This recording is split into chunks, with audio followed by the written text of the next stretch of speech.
कलयुग का अंत कब होगा और कैसे होगा? अभी हम जिस युग में जी रहे हैं, पुराणों और शास्त्रों के अनुसार इसे कलयुग कहा जाता है।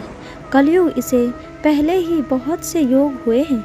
उन्हीं में से कुछ योग है त्रेता युग, द्वापर युग और सतयुग। त्रेता युग का अंत भी हुआ और सतयुग का भी अंत हुआ था। और हम पुराणों की माने तो कलयुग का भी एक न एक दिन अंत जरूर होगा।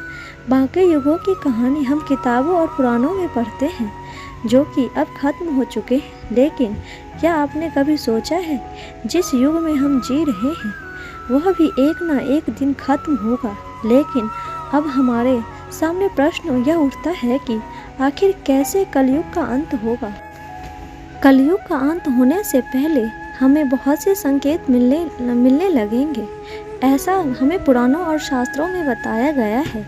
यदि हम पुराणों की माने तो कलयुग में पाप अपनी चरम सीमा पर होगा। लोग एक दूसरे पर अत्याचार करेंगे। सभी देश एक दूसरे से लड़ने के लिए उतारू होंगे। एक दूसरे की जमीनों पर कब्जा किया जाएगा। इंसानों के साथ साथ जानवरों पर भी अत्याचार किया जाएगा। वातावरण पूरी तरह दूषित हो जाएगा। धरती रहने लायक नहीं रहेगी। जल पीने लायक नहीं रहेगा।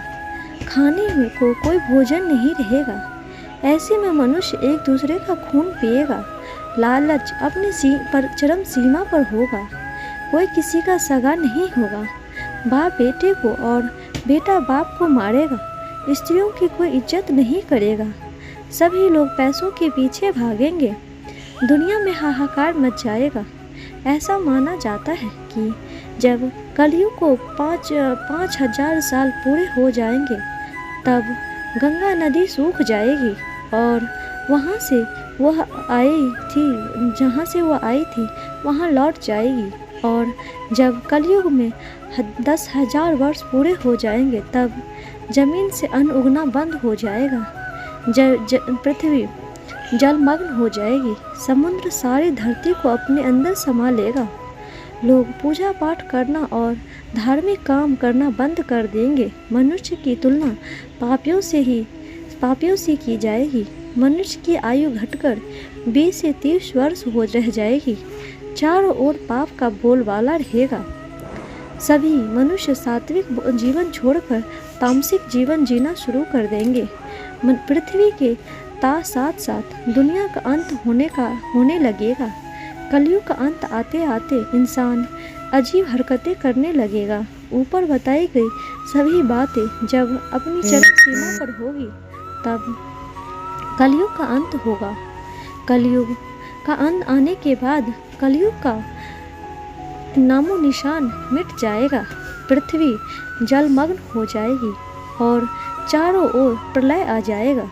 जब पाप अपनी चरम सीमा पर होगा, तब भगवान विष्णु कलयुग में कल्कि का अवतार लेंगे, क्योंकि इस समय कलयुग में पूरी तरह से हैवानों का वास होगा। पुराणों के अनुसार धरती पर कल्कि अवतार का जिक्र मिलता है। ऐसा कहा गया है कि जब धरती पाप के बोझ तले दब जाएगी, इस धरती पर पाप इतना बढ़ जाएगा कि सहने योग्य नहीं रहेगा। तब भगवान विष्णु कल्कि का अवतार लेकर धरती पर आएंगे और इस धरती को पापियों और हैवानों से मुक्ति दिलाएंगे। जब कलयुग पूरी तरह से समाप्त हो जाएगा, तब सृष्टि अपने जीवन की शुरुआत फिर से करेगी।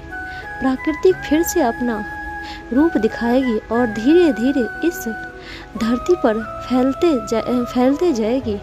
इंसान भी दोबारा जन्म लेंगे और एक नए युग की शुरुआत होगी। इस नए युग में ना तो कोई पापी होगा और ना ही कोई हैवान होगा। सभी इंसान मिलकर साथ में रहेंगे और सात्विक जीवन जिएंगे। भगवान का स्मरण करेंगे और एक दूसरे की भलाई के बारे में सोचेंगे। कुछ लोग ऐसा भी है जो इन बातों पर विश्वास नहीं करते। कुछ लोगों का मानना है कि कलयुग जैसी कोई बात नहीं होती है। इंसान चाहे तो अपने जीवन को सुधार कर कलयुग को ही सतयुग बना सकता है। लेकिन आज के समय में ऐसा संभव होते नहीं दिख रहा है। आज के समय भी मनुष्य एक दूसरे की जान का प्यासा है, एक दूसरे की भलाई के बारे में नहीं सोचता। यदि मनुष्य अपनी इन आदतों को बदल ले और एक दूसरे का भला चाहते हुए सात्विक जीवन जीना शुरू कर दे तो हमें कलयुग के अंत की शुरुआत नहीं पड़ेगी। हम कलयुग में ही सतयुग को जी पाएंगे। आपके क्या विचार हैं इस बारे में हमें कमेंट में ज़रूर बताइएगा और लाइक शेयर सब्सक्राइब ज़रूर कीजिएगा। धन्यवाद।